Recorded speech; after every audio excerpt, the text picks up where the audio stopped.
All right? Fantastic. Great, so my name's Mark Hammond. I'm a researcher and lecturer at Manchester School of Architecture.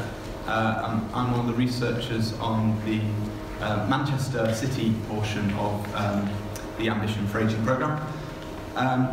So today I'm going to talk a little bit about the Greater Manchester Ageing Hub strategy in relation to transport, and offer some different ideas that we've been working on in Manchester, which kind of offer a different perspective.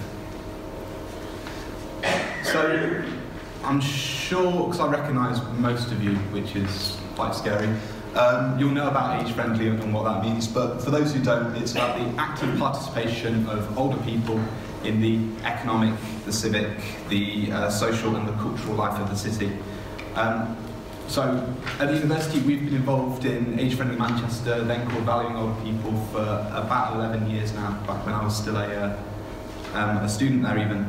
And we're now working on the GM side of things as well. So Professor Stephen White, who some of you may know, is been seconded to GMC to help work on, amongst other things, the spatial framework and some of the aging strategy.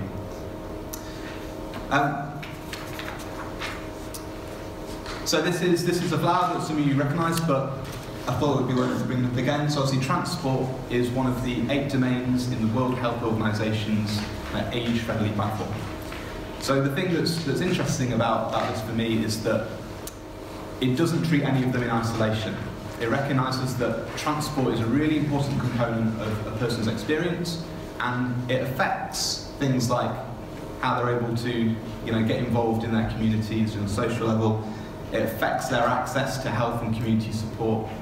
But equally the other way around, if you're living in a house that's in a perfect location and everything is at your doorstep, then transport is less an issue for you personally. So it kind of balances all of these things together. So the GM ageing strategy, obviously the Mayor's looking for Greater Manchester City region to be an age-friendly city region. As part of their strategy, which is being released next month, I believe, Paul. Paul's been very kind to send us a sneak peek of some of the actions that they're proposing in the report. So to produce proposals for an age-friendly Greater Manchester transport system with Transport for Greater Manchester, including demand-responsive transport and local bus services. To include the views of older people in the reviews of the transport system. To incorporate within Transport for Greater Manchester's design guide the need for Metrolink stops and bus stops to meet the needs of older people. To work with all of you to ensure that the transport decisions reflect local priorities, which I think today will be the kind of perhaps the start of that process. To work with the GM Cycling and Walking Commissioner, Chris Boardman, to develop and promote age-friendly schemes. And I didn't realise this until Paul sent it the other day, but to implement a local travel concession for women worst affected by the acceleration of the state pension age changes. So there's lots of things at a city region level. And for me, the thing that's really interesting about this is it's a really strong recognition that the voices and views of older people need to be incorporated in the strategic planning of transport. So this is something that is both new and something that has really affected the research that we've developed over the last 8 years. So transport is by far the most commonly cited issue that's been cited by older people during our research. We basically start most of our projects by asking as many people as we can, what's it like to be an older person living in this neighbourhood? Transport is 8 out of 10 times the first thing people will start wanting to talk to us about. It's always been really tricky because it's also been the thing that has been the least able for older people to influence, or for anyone to really influence. People can obviously talk to their counsellors, or they can raise things about local transport in their area, but it's been quite rare that we've kind of heard back from people that something has actually changed as a result. So I think one of the challenges here is scale. You've got transport that on one level is operating on a kind of national system, how to connect the cities together. But even on a regional and kind of local level, it's it seems from an outside perspective so complicated, and there's so many kind of people who've kind of got their finger in the pie that affecting any change just seems like an impossibility. So that's why it's really great that the GM aging strategy is kind of recognising the needs for that system to change, and it can't just be a closed shop where older people's views are kind of set to one side.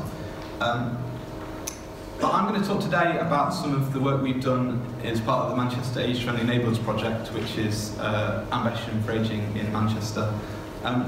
About how we've worked our way around some of the gaps and some of the opportunities where we recognised we couldn't change a bus route, we couldn't reopen a railway station, but there are still things we could do on a local level to make older people's lives better. So the first example is, these are both from examples from Human Mosside, where transport's really been kind of one of the big things that they followed through. So New Hope Fellowship Church is a church and community centre in St George's in Human Mosside. So the little black kind of outline in the top left of both of those images, that's St George's. So from all the research we did, we spoke to a lot of people there, and they kept on telling us about all the problems they had with transport, and particularly things like missing hospital appointments, missing appointments they had with in health clinics. So we referred this back to some of the kind of evidence that we generated within the university. So we looked at things like car ownership. It's got particularly low level of car ownership, particularly high level of people reporting poor health. And then this is the real kicker. So this is us trying to draw out the location and frequency of bus services that go to St George's. And these kind of triangles on the bottom edge here are the hospital and the major kind of health clinics that people there were using. So none of the buses actually go there. So if you wanted to get to one of these places, you'd have to get a bus into town and probably cross Oxford Road and then get another bus back out. It's kind of understandable why people are reporting having a bad time and people reporting missing appointments. So, what we'd really like to do is have loads of people know about the issue and change the bus service, but we recognise the limits of what we were able to do within the programme. And we had a really great suggestion from someone who lived there. They're talking about activating the New Hope Fellowship Church and hosting kind of community health checks there, or getting members of various clinics just to come down there kind of infrequently to bring the services to the residents there who are unable to get to services elsewhere in the city. We thought, hey, that's a great idea. That's something that we can do within our kind of £2,000 limit within the Ambition for Ageing project. And we spoke to one of the local councillors who said, well, this is interesting. We thought about trying to do more things there, and we've actually had a conversation with the NHS about trying to host health visits there. But they weren't willing to do it because there wasn't an accessible toilet in the venue. So this is really easy. You just build an accessible toilet in the venue, and suddenly you can use it. So we developed the proposal. We took it to our the age-friendly Human Mosside board, of which a couple of board members are here today, who agreed to fund it. And the impact there has been really substantial. So not just the existing things that are going on there. So there's a food bank and various social activities that have reported having new members who have got physical disabilities who wouldn't be able to go previously. Some people that came for the first hour and had to leave to be able to go to the toilet are now staying for the whole afternoon. We've got Manchester City Council's, I forget the name, it's like the City Games programme, are running a host of events there now because they recognise not just the evidence that people here are quite isolated from the rest of their kind of neighbourhood, but that this is a venue that's now got an accessible toilet, so they feel able to run things there without worrying about excluding people. And finally, the final point is that although this was done on the premise that we weren't able to affect the transport system, therefore we needed to find a workaround, this example has been picked up by a couple of the local councillors who have been using the evidence that we've created to try and influence those strategic Liberal meetings already. So one of the councillors set up a transport working group in Hume and Moss Side, and they've been using the age-friendly stuff to try and lobby people like Transport for Greater Manchester to change to buses. They feel more empowered because they've now got a load of evidence that we've helped them generate as to why that would be a really good thing and how it would improve people's quality of life. So that's an example of how we worked around the edges of the transport system. We was kind of recognising how it was failing some of the people living in the part of the area. Really interestingly, this is quite a new one, so new that it hasn't actually started yet. It's going to start in February. And it's called, brilliantly, it's called HS2, which is Hume Shuttle, 2. So one of the things in Hume and Moss Side is the closure of Moss Side Leisure Centre that's going to be refurbished. So big local asset used by a lot of people, going to be shut for a year. What happens to the people who attend lots of things there, for whom the health benefits of attending this leisure centre might be lost for a year. They might lose the habit of exercising for life potentially. Really damaging. So one of our board members in Hume and Moss Side, Jan, is a force of nature and was not going to stand for this injustice. So she wanted to lobby for a shuttle bus to be set up between where the leisure centre now is to Hoff End Leisure Centre, further up towards Old Moat. So she contacted loads of, we helped her do a survey of her local area. She collected kind of details of people who would be interested in using such a service. She approached all the big bus companies, and they weren't really interested. For them, this was small fish for them. They've got kind of bigger things they're looking to deal with. But she didn't let this deter her. She thought, well, okay, so I need to change the scale that I'm thinking about this at. Could we just do it with some taxis? Could we just organise some taxis that pick people up along the route? She eventually kind of moved towards looking at all of the unused provision of transport that was in her local neighbourhood. So she recognised that there was a minibus that she kept on seeing parked not far from her house, and it was there a lot. So, well, there's this bus that's just unused during the week. Could we not use this bus to kind of organise our own transport service? So she ended up partnering with a group called For Children for the Future. So I'd not heard about this group before, and they sound incredible. It's a roller dart. It started as a roller skating disco club that was set up by a resident of Hume and Moss Side who wanted to do something for the young people to keep them off the streets. And there was an offer. Apparently, the story goes, there was an offer on at Argos for roller skates, so she bought a load of them, despite not skating herself and having no previous interest in roller skating. Oh, what a story. Long short of it, they've got a minibus. They now kind of ferry people to a venue in Gorton that they use to run these events. But it happens at the weekend. It doesn't happen during the day when Jan was looking to run a service to go to. There's a couple of sessions in particular that were aimed at older people that she wanted to help people get to. So she went and spoke to them. They had a conversation for Children for the Future. This was great. Someone using something that is just sat idle for 5 days a week.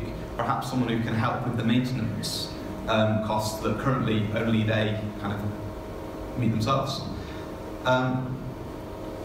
So we worked with Jan, and it developed and developed. So instead of just being between the leisure centre that's closed and the new one, we thought about, well, is there actually a better route, a route that could really help some people? It went back to St George's. St George's have got bad transport, difficult to get to leisure facilities. Why don't we start the bus there, give them a new kind of micro bus service? Can we get it to stop off at the Powerhouse Library in Moss Side? What if there's people who don't want to go to the leisure centre, but they do want to go to the library, and the bus is practically going past it anyway? Why not stop off there?